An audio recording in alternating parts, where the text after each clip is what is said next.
What is the number one question that mystifies scientists? Number one question. Mystifies scientists. Is there life on another planet? Oh no. Why does Meghan Markle make her own pretzel bags? They don't know why. That's interesting. She takes it from one bag and puts it in another bag. It's another bag. And that confuses people. This, we're just gonna put into a different bag. Another big revelation was that Meghan said that she and Harry actually got married 3 days before the royal wedding. Great, now I feel like a fool for waking up at 5 a.m. to watch two married people get married. Jimmy Fallon didn't just roast Meghan Markle, he straight up marinated her in mockery. He slow-cooked every part of her reputation, sprinkled in sarcasm like it was gourmet spice, and plated the whole thing with late-night laughter that had the crowd howling. It wasn't just a joke, it was a 5-star drag served piping hot on national television. She is an absolute user of the media.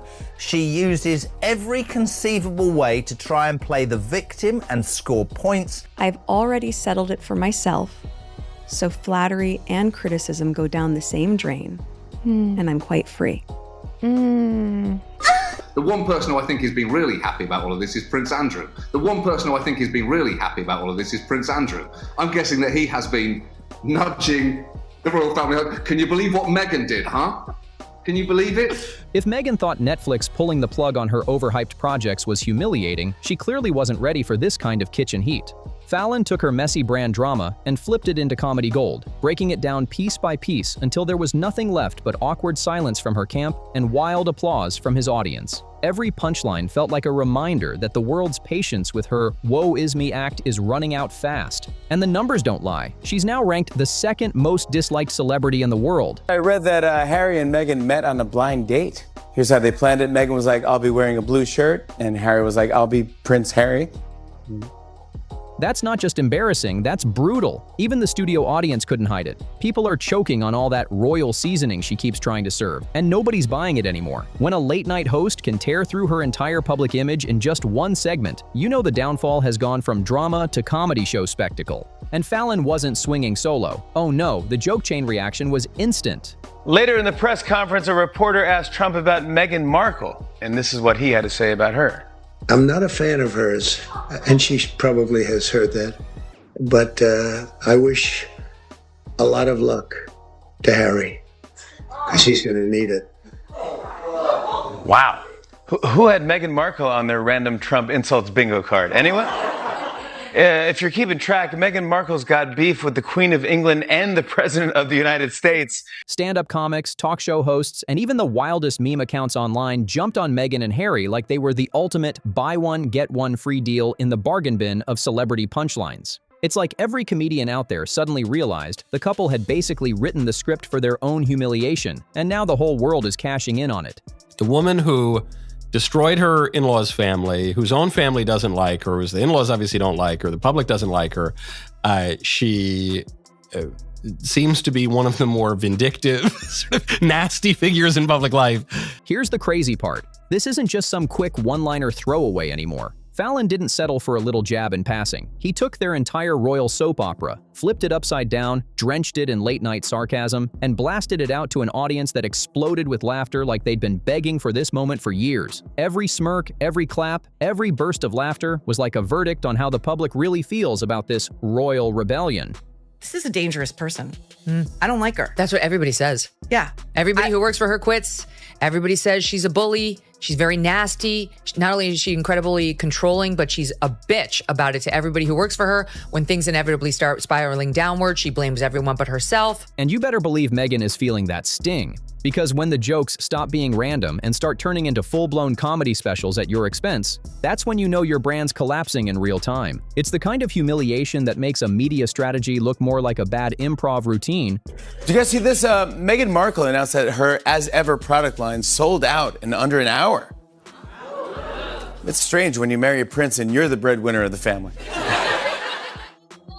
Meghan was excited while Prince Harry was like, what the hell am I going to do with 3,000 cases of wildflower honey? And Meghan might just be scrambling behind the scenes wondering how to spin this circus before it totally swallows her image whole. Then Fallon, teaming up with John Oliver, drove the dagger even deeper by pointing out the obvious. Something everyone sees except Meghan and Harry themselves. power of yet. The power of yet. These two are still clinging to their little power of yet fantasy. Like if they just pout long enough, magically the world will shift in their favor. They act like the universe owes them a redemption arc just for showing up, but the crowd isn't buying that script anymore. Because that means the times might be changing around you and you are refusing to evolve.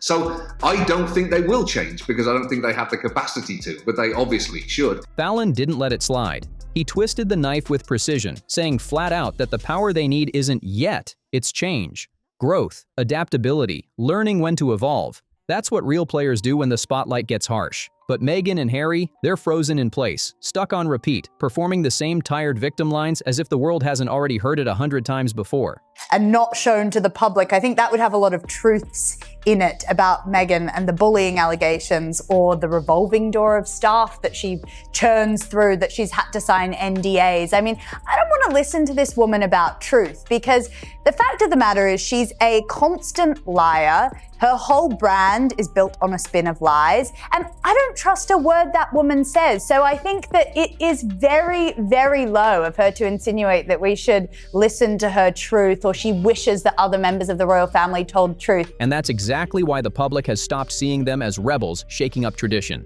Instead, people are treating them like an endless rerun nobody asked for. Same wine, same drama, same poor us narrative. Just packaged in new interviews and docu-series nobody finishes watching. When Fallon and Oliver both roast you for refusing to grow up, you're not just losing credibility, you're becoming comedy material for life. What do I authentically, organically want to share? I go back to the authenticity, right? It's what I love and it's what I want to share. I wanted to do what felt authentic, but also to be authentic. But then came the real curveball. Samara Gill swooped in and delivered what so many people had been waiting on for years. She didn't tiptoe around it. She went straight for Meghan's jugular, calling out the web of lies Meghan's been spinning and demanding that the truth finally be laid out for the public to see. I mean, I've got massive fatigue from the amount of stuff that she's foisting on us. It feels like every other week she's on this sort of unknown person's podcast or somewhere making a post or at a concert broadcasting her entire life out. I mean, for someone who yapped about privacy for so long, she's basically got the opposite of it. I mean, it wasn't just another casual commentary. It was a pure mic drop moment. 1 second, Samara was dismantling Meghan's polished fairy tale, and the next, she was holding up a mirror that exposed the royal victim act for the hollow performance it's always been. This is a joke, and I'm tired of some of these media outlets continuing to elevate this person when the reality is she's a grifter. Fake it till you make it. We don't accept that anymore. We want authenticity. And she didn't stop there. Samara went right for Meghan's favorite word, authenticity. You know, that brand of fake rawness Meghan tries to sell while looking like she's reading straight from a PR script. Samara shredded it apart. She highlighted how Meghan doesn't just annoy critics, she manages to irritate and exhaust everyone in her orbit. What a missed opportunity. What a waste of oxygen. What a waste of our time, if I'm being quite honest with you. How many people are going to give this woman a do-over? I've never seen somebody fail up as much as I've seen Meghan Markle fail up. And there is just little to no effort. Everything she does is just... The delivery was brutal, but in the kind of savage, satisfying way that had viewers nodding along like, finally someone said it. At this point, Meghan might as well list being insufferable as her full-time job on LinkedIn, because Samara clocked in like a professional and tore that facade apart line by line. These kinds of takedowns prove a bigger truth.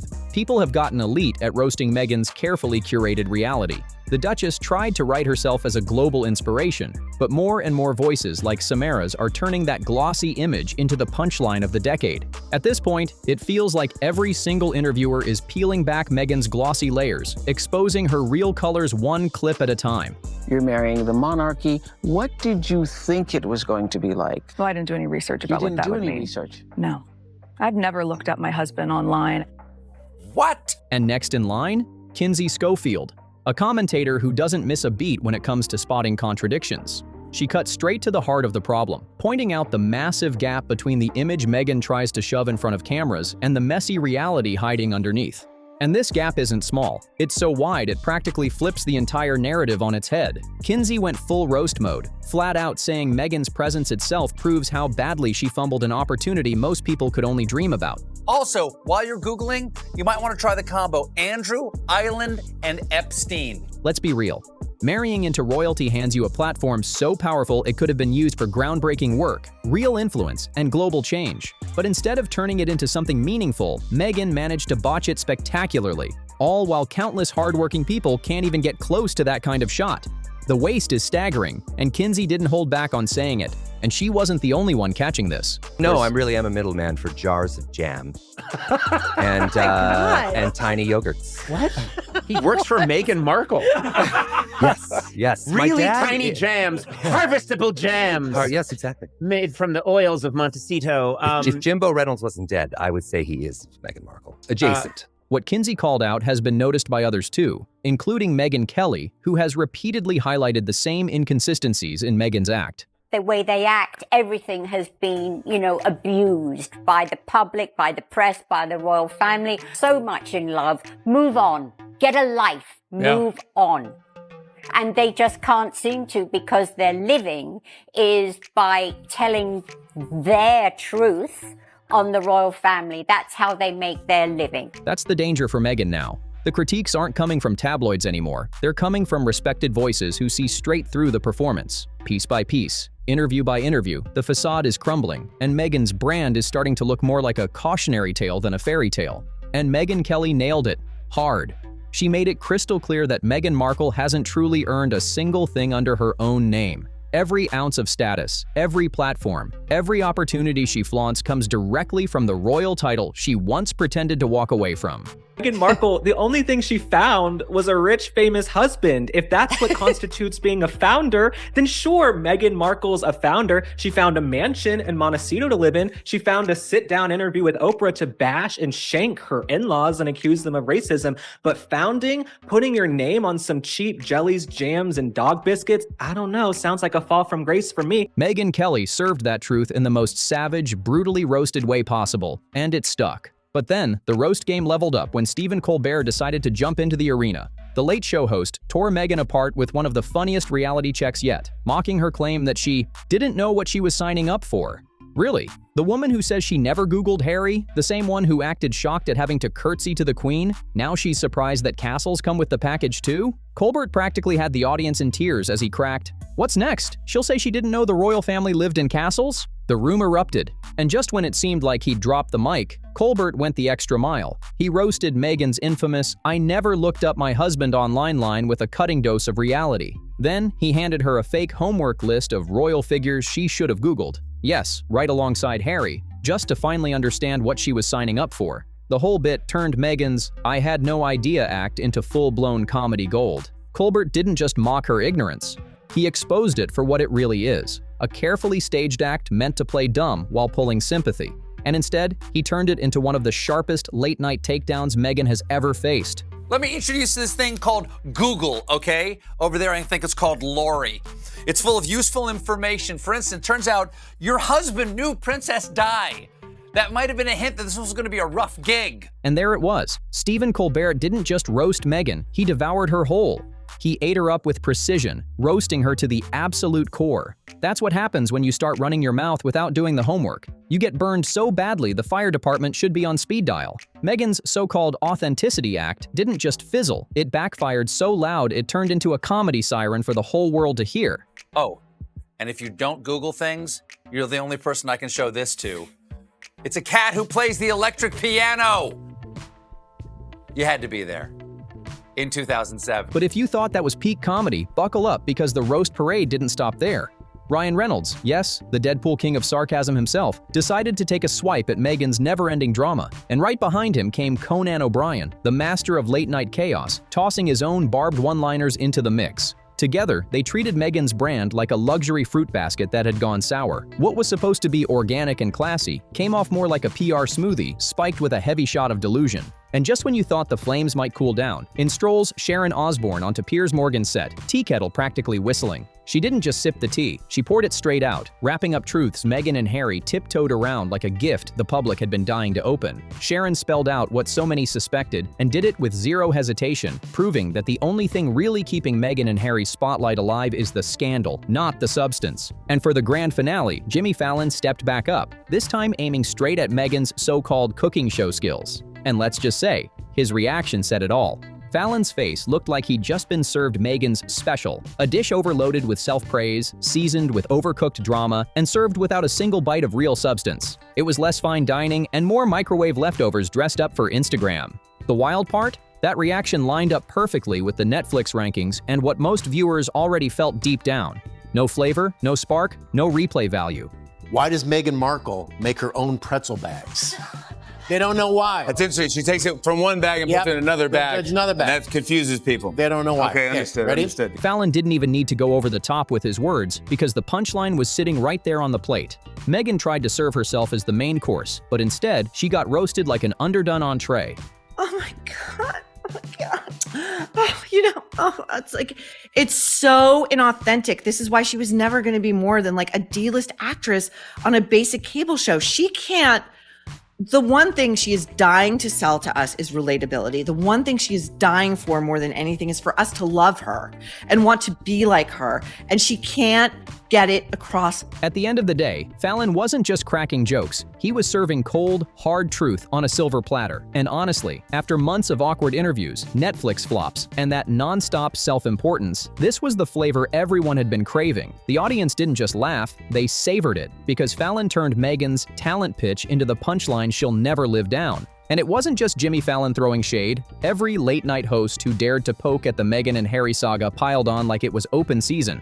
From sharp one-liners to full-blown comedic takedowns, the jokes came flying, each roast sharper than the last. Some delivered sly jabs that slipped in smooth. Others went in with savage burns that had audiences practically falling out of their seats. Together, they reminded the world exactly why Meghan and Harry are the easiest targets in Hollywood right now, because every move they make feels like setup for the next punchline.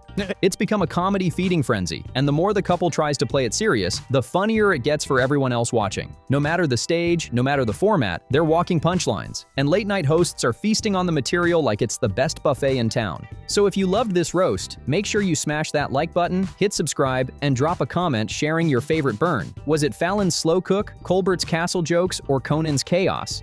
I want to hear what had you laughing the hardest. Stick around because more is coming. Royal chaos, celebrity meltdowns, and all the scandals that light up the headlines are waiting for you right here. And trust me, you don't want to miss the next one.